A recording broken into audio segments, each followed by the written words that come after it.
नमस्कार।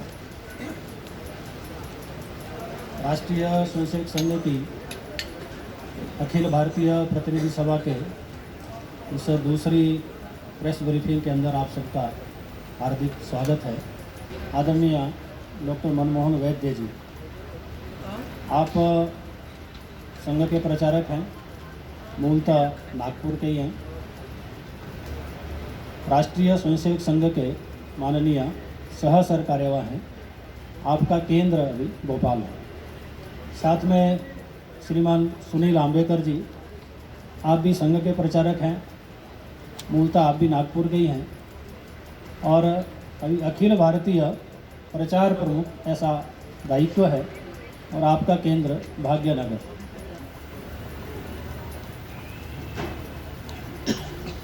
नमस्कार। करीब 1500 कार्यकर्ता यहाँ पर अपेक्षित है, यह जानकारी आपको मिली है।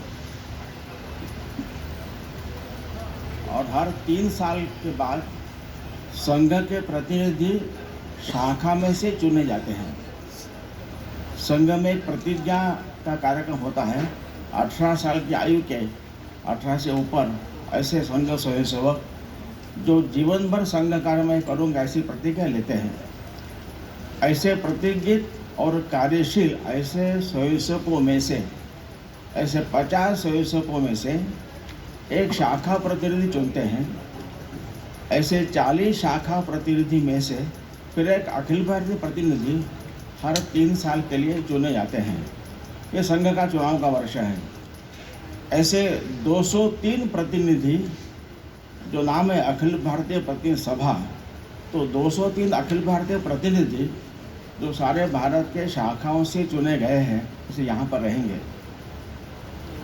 एक संघ की रचना में प्रांत संघचालक, प्रांत कार्यवाह, प्रांत प्रचारक, उनके सहायक ऐसी रचना है जिनको अखिल भारतीय कार्यकारी मंडल कहते हैं। ऐसे अखिल भारतीय कार्यकारी मंडल के मेंबर्स 435 हैं। फिर प्रत्येक ऐसे 45 प्रांत संघ दृष्टि से है। प्रत्येक प्रांत के शारीरिक, बौद्धिक व्यवस्था, सेवा, संपर्क, प्रचार, प्रचारक ऐसे जो कार्य विभाग है, उनके प्रमुख भी सारे देश यहाँ पर आते हैं। इनकी संख्या करीब 300 है। भी संघ की वृद्धि तुरंत पश्चात फिर चल रही है। संघ की रचना में एक 45 प्रांत होते हैं। प्रांतों के नीचे विभाग है, उसके नीचे जिला है। ऐसे कुल 922 जिला सारे भारत के हैं। तो करीब 99% जिलों में संघ का कार्य है, जिनको हम तहसील या डेवलपमेंट ब्लॉक कहेंगे। ऐसे करीब 6597 6597 खंड है। इसमें भी करीब 90% खंडों तक प्रत्यक्ष संघ की शाखा है। तो संघ कार्य बढ़ रहा है, संघ का विस्तार भी बढ़ रहा है। इसलिए कुछ वर्षों से हमने उसके भी नीचे एक 12-15 गांवों का समूह उसको मंडल नाम दिया है। ऐसे 58,981 मंडल है। अभी संघ का फोकस सभी मंडलों तक अपना कार्य पहुँचे इस पर है। दैनिक चलने वाली शाखाएं अभी 73,117 इतनी हैं। 73,177। इन शाखाओं में करीब 60% शाखाएं छात्रों की, विद्यार्थियों की है और कमाने वाले व्यवसायी स्वयंसेवक शाखा करीब 40% है। 40 साल से अधिक आयु के जो प्रौढ़ स्वयंसेवक है, ऐसे प्रौढ़ों की शाखाएं 11% है। यानी यूथ संघ कार्य में काफ़ी सक्रिय है। ये इस पर से ध्यान में आता है। एक बार शाखा चलती है। ऐसे साप्ताहिक मिलन 17 स्थानों पर साप्ताहिक मिलन चल रहे हैं। इन साप्ताहिक मिलन संख्या में भी लास्ट ईयर से 840 की वृद्धि हुई है। इस प्रकार के संघ कार्य का विस्तार हो रहा है। जहाँ नगर, महानगर, वहाँ पर 10,000 का यूनिट, उसको नाम दिया बस्ती। ऐसे करीब नगर और महानगर के नगरों में 44,411 कुल बस्तियां हैं। इसमें 52% बस्तियों में प्रत्यक्ष संघ की शाखा चलती है।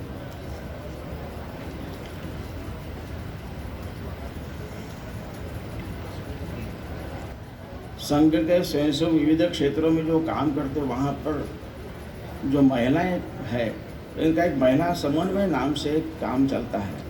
सब एकत्र मिले, महिलाओं का सहभाग बढ़े, उनमें राष्ट्रीय जागृति बढ़े।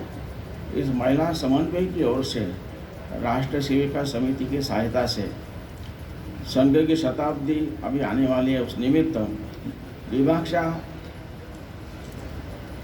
महिला सम्मेलन का आयोजन हुआ। अब तक करीब 44 प्रांतों में 460 सम्मेलन हुए हैं। इसमें करीब 5,61,000 महिलाएं इसमें उपस्थित थी।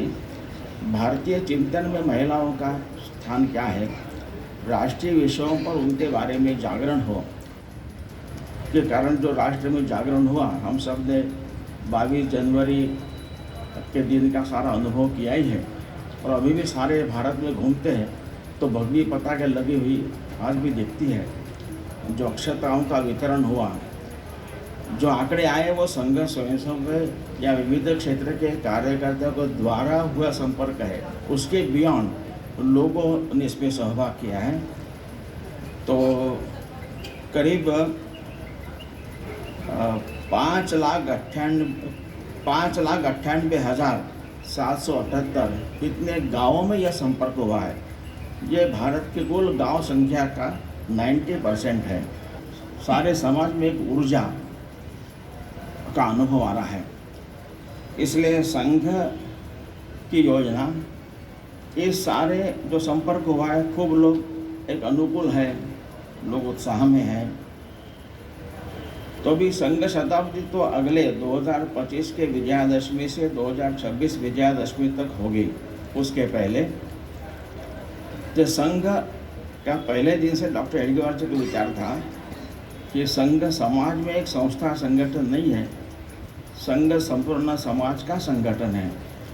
इसलिए संघ ने अपनी शताब्दी अलग से मनाने का कोई कारण नहीं है। सबका बल रहेगा और प्रत्येक संघ शताब्दी वर्ष से जो समाज परिवर्तन के कार्य में स्वयंसेवक लगना चाहिए, राष्ट्र की सर्वांगीण उन्नति करने के लिए स्वयंसेवक संघ में सक्रिय होता है, उनकी सक्रियता बढ़े। और जो 5 विषयों के बारे में आपको जानकारी मिली है, जो पंच परिवर्तन है, कुटुंब प्रबोधन, पर्यावरण रक्षा, सामाजिक समरसता, नागरिक कर्तव्य पालन और स्वदेशी का आग्रह, स्व का प्रगटीकरण समाज जीवन के हर क्षेत्र में हो, इन 5 विषयों को लेकर स्वयंसेवक सक्रिय होंगे। उसके पहले संघ का अधिकाधिक कार्य विस्तार करने का हमारा प्रयास है। और अभी राम मंदिर के कारण इतना व्यापक जनसंपर्क हुआ है। अनेक लोग विदाउट दे ज्वाइनिंग आरएसएस संघ के साथ ऐसे परिवर्तन के कार्य में सहयोगी होने के लिए तैयार है। उन सबको साथ लेकर हम लोग तो एक बहुत संघ का नेटवर्क तो बढ़ रहा है, उससे बहुत कई गुना व्यापक समाज का सहयोग, जिसके माध्यम से यह परिवर्तन करने की योजना बनेगी। 2017 से 2023 तक प्रतिवर्ष एवरेज 1 लाख से अधिक ऐसी रिक्वेस्ट आई है। और विशेष अभी जनवरी फरवरी 2 महीनों में ये रिक्वेस्ट जो है डबल हुई है। लास्ट ईयर जनवरी फरवरी मिलाकर 13,168 ऐसी रिक्वेस्ट आई थी। 2024 के जनवरी फरवरी 2 महीनों में ये रिक्वेस्ट 27,362 ऐसी है। हो सकता है राम जी की कृपा से जो चला अप्लीवल, इस कारण लोगों की उत्सुकता बढ़ी है। ये रिक्वेस्ट करने वालों में 70% ये 20 से 35 आयु के यूथ होते हैं। और यहाँ हमेशा होता रहा है, इसकी जानकारी है। लेकिन देखिए संघ के शिक्षा वर्गों के प्रकार में थोड़ा बदल हुआ है। जैसे हम लोग यहाँ हमेशा तृतीय वर्ष होगा और तृतीय वर्ष का समापन कार्यक्रम हम लोग कवर करने आते हैं। थोड़ा ये कंटेंट बदला है, थोड़ा नॉमेनक्लेचर बढ़ा है, चेंज हुआ है। जैसे पहले 7 दिन का प्राथमिक शिक्षा वर्ग, 20 डेज का प्रथम वर्ष, 20 डेज का द्वितीय वर्ष जो क्षेत्रशः होता था, और नागपुर का वर्ग तृतीय वर्ष 25 दिन का ऐसा जो होता था, उसमें थोड़ा चेंज हुआ है। तो अभी 3 दिन का एक प्रारंभिक वर्ग होगा जो एकदम रॉ ऐसे नए लोगों को सीधे इसमें लेंगे, और प्रारंभिक वर्ग करने के बाद ही फिर 7 दिन का प्राथमिक शिक्षा वर्ग होगा। उसके बाद जिसको पहले प्रथम वर्ष कहते थे उसके बदले अभी तो 15 दिन का संघ शिक्षा वर्ग ऐसा होगा, क्योंकि लोगों की व्यस्तता बढ़ी है तो 20-21 दिन समय निकालना उनके लिए थोड़ा संभावना कम है। खूब बड़ी मात्रा में यूथ इसमें जुड़ रहा है। अंत प्रतिवर्ष करीब 15 से 17,000 युवक ये प्रथम वर्ष में सहभागी होते थे, और प्राथमिक शिक्षा वर्ग में करीब 1 लाख यूथ प्रतिवर्ष आते थे। इसलिए अभी इसके आगे संघ शिक्षा वर्ग 15 दिन का होगा, जिसको पहले द्वितीय वर्ष कहते थे वह जोन वाइज क्षेत्रशः होगा। 20 दिन का उसका नाम रहेगा कार्यकर्ता विकास वर्ग 1। और नागपुर का जो वर्ग होगा जो 13 मई से आरंभ होने वाला है, उसका 6 जून को प्रकट समारंभ होने वाला है, उसका नाम तृतीय वर्ष के बदले कार्यकर्ता विकास वर्ग 2 ऐसा रहेगा। तो ऐसा एक उसके कंटेंट में भी चेंज हुआ है।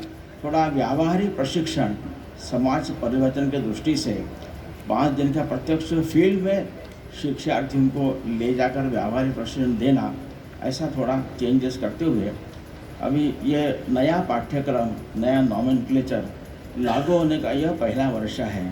सारे प्रश्न आप उनके लिए रिजर्व रखिए। बैठक के बारे में कुछ अगर आपके मन में प्रश्न हो तो पूछिएगा। हे संघाचं नहीं, समयावधि 25 दिन की है। संघाचं निवडणुकीचं वर्ष आहे, तसंच देशाच्या निवडणुकीचं पण हे वर्ष आहे। याबाबत संघाची भूमिका काय, यावर काही चर्चा होणार आहे का, काय सांगता? चर्चा करण्याचं कारण नाही, सर्वाधिक मतदान झालं पाहिजे हे नागरिक कर्तव्य म्हणून आपलं काम आहे ना, त्यामुळे ते आव्हान असणार आहे। स्वयंसेवक देखील लोकांनी सर्वाधिक मतदान लोक करें, या संघाची भूमिका पहले से रही है। संघाच्या स्थापनेपासून काही विषय धरून ठेवले होते, त्याच्यामध्ये संघाच्या स्थापनेपासून काही विषय संघाने धरून ठेवले होते। काही संघाच्या स्थापनेपासून संघाने काही विषय धरून ठेवले होते, त्याच्यामध्ये राम मंदिर, आर्टिकल 370 आणि सीए, जसं आता आपण सीए आता लागू झाला आहे, तर पुढच्या शताब्दी महोत्सवाच्या काळात ABPS मध्ये पुढच्या 100 वर्षाचं किंवा 25 वर्षाचं काही प्लॅनिंग होतं आहे का? आपण अखंड भारतची भूमिका आता मनमोहन सरसंघचालकांनी काही ठिकाणी मांडली होती, या संदर्भात काही भूमिका ABPS मध्ये होणार आहे का? या बैठकीत नहीं, अपन 17 विचारा करना।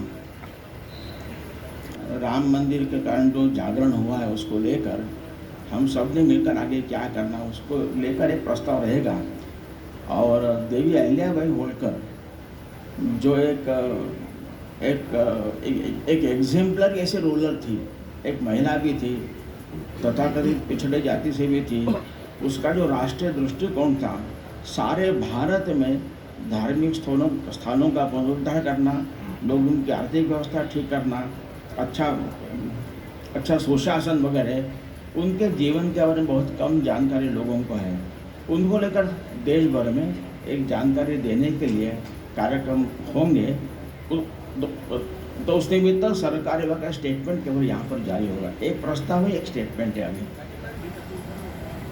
संघ स्वयंसेवकांना को विपरीत स्थिति में काम करने की आदत ही है और काम बढ़ रहा है सतत, और धीरे धीरे ये अनरेस्ट निर्माण करने वाली शक्तियाँ थोड़ी कमज़ोर हो रही है। लेकिन यहाँ चर्चा नहीं होगी, लेकिन प्रत्येक प्रांत अपनी जो विशेष काम बताया गया उसमें स्वाभाविक उसका उल्लेख होगा। भव्य राम मंदिर के उद्घाटन के बाद तो अब वो जो एक झगड़ा था, एक फॉल्ट लाइन जो थी, वो भी अब खत्म हो गई है। तो अब जो दूसरी कम्युनिटीज़ हैं, जो माइनॉरिटीज़ हैं, वो उनका किस तरह से कैसे रीच आउट करेगा संघ? भारत का 140 करोड़ समाज सारा हिंदू ही है, क्योंकि आपके पुरखे हिंदू थे और संघ कार्य में, संघ शाखा में नज़दीक आ रहे हैं, उनका लेकिन भी कोई प्रस्ताव आएगा? प्रस्ताव नहीं आएगा। मनमोहन जी चलिए बस लास्ट क्वेश्चन अभी, क्योंकि बैठक के बारे में ज़्यादा प्रश्न ही नहीं, ऐसा मुझे लगता है। देशातल्या एकंदर मनमोहन जी देशातल्या एकंदर आर्थिक सामाजिक स्थितीबद्दल आणि शेतकऱ्यांच्या स्थितीबद्दल यात कुठे चर्चा होऊन राहिलेली आहे का? कारण की एकही प्रस्ताव तुमचे नाही आहे म्हणून विचारतो. इस बैठक में नहीं होंगे, कुठलीच चर्चा होणार नाही आहे. नाही. देशाच्या एकंदर नाही. अंतर्गत सुरक्षा सभी क्षेत्र में स्वयंसेवक काम कर रहे हैं, समाज को साथ लेकर, तो ऑलरेडी वो लोग काम कर ही रहे हैं. चलिए, तो आप सबका धन्यवाद.